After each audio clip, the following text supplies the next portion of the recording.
Welcome to this lecture on It Is Well With My Soul. And we're going to really have a lot of fun with this one. We're going to dive in again to another hymn, another classic hymn here. And we're going to start off in the key of D flat with this one. So this one is going to add in some really colorful voicing. We're going to really learn some different passing chords specifically for It Is Well in the key of D flat. So I'm going to start off here in the key of D flat and just follow along, and then we will go very slowly as we walk through it again.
All right. So there we go. That is an intermediate view of the It Is Well chord progression in D flat. Now, you may know some other chords that you may like to slip in there. I'm trying to just keep this on an intermediate level, but hopefully you see some different passing chords in there that you can apply to your own playing. So what we're going to do is we're going to break this down into small chunks and really dive in and learn this.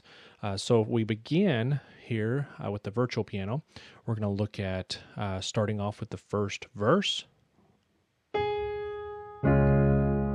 with the one chord there. So you could really start off two different ways. You could go more of an arpeggio way with your left hand, where you just... Now, if you go the arpeggio route, I would recommend rolling a tenth in your left hand.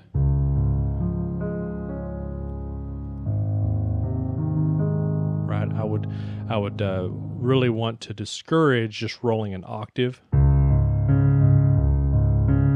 If you can get away from rolling octaves and instead rolling a tenth, and even going up higher than the tenth, and then going back, and just rolling up like that, just like that. If you can do that, that will really add a lot of flair and new color to your playing. So let's start off like that.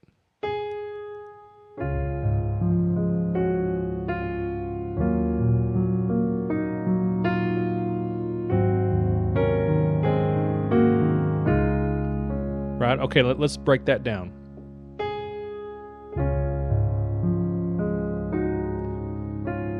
Right, I'm just going down here to the minor 2 now. Okay. To the 5/7, but I'm just going to roll the left hand. Back to the 1. Okay. And let's stay with a very simple right hand on this, because in this verse we want to stay more on the softer side. To the minor 6, 5/7 and 5. So that was the E flat 7, right? Now what I'm going to do here is I'm going to play a 5/7 chord, but I'm gonna play actually a whole 4 chord in my right hand with the A flat on top.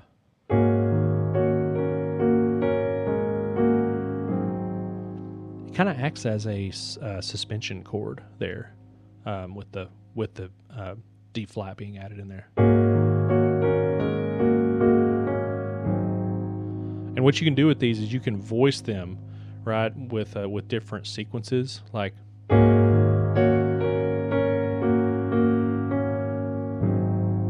just like that. And what I did at the very end, I resolved that. Went from the D flat down to the C, right? All right, let's move on. Back to the one chord.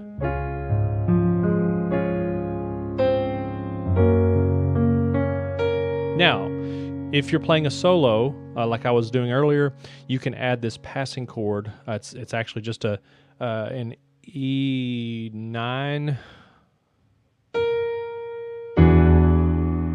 The melody is nowhere in here. The melody is actually the B flat, but I'm just passing down to this to the 5/7, or the the 5/7 of 5. So you can add in some stuff. Just make sure that it's not during a congregation, or it's just going to clash with the voices there. So.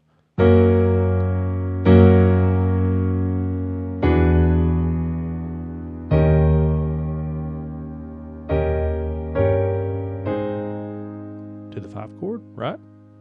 And then maybe a 5/7 right here. Maybe a 1/3. Walk it up. A 1 chord over a 5 in your left hand.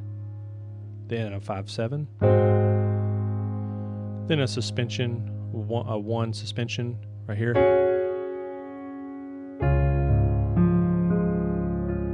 Right? There's the verse. Here's the chorus. A nice 3-octave soft it as well there, and then the repeat here.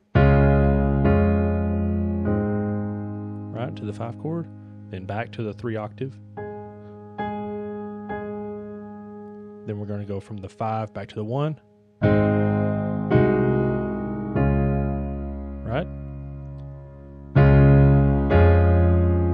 Now, going from the 1 to the 4 chord here, you can just walk it up like that.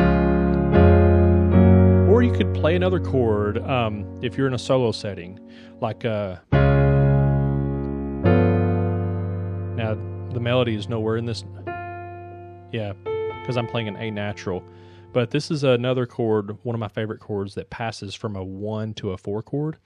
And so you could actually maybe change the melody a little bit. Only in a solo setting, you could almost go.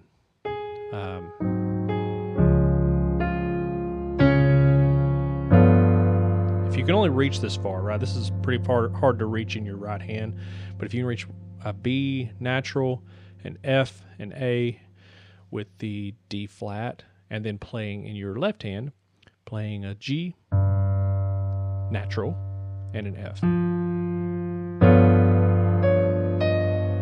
And then I would play the 4 chord with the 7, the major 7 of the 4 chord. Right? Like that. And that will lead you in to the sharp 4 diminished 7 chord. Right? Passing from that chord to the 1/5 to the 5.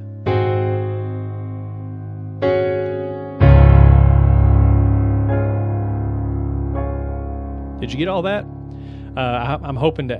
I'm trying to add some really some new chords, maybe some chords that you might not be familiar with, but I want you to be able to incorporate, especially into your solo setting, whenever you're playing for any kind of solo venue like that. But I'm really hoping that these are helping you, and that you're able to incorporate some of these passing chords, maybe even the new chord progressions.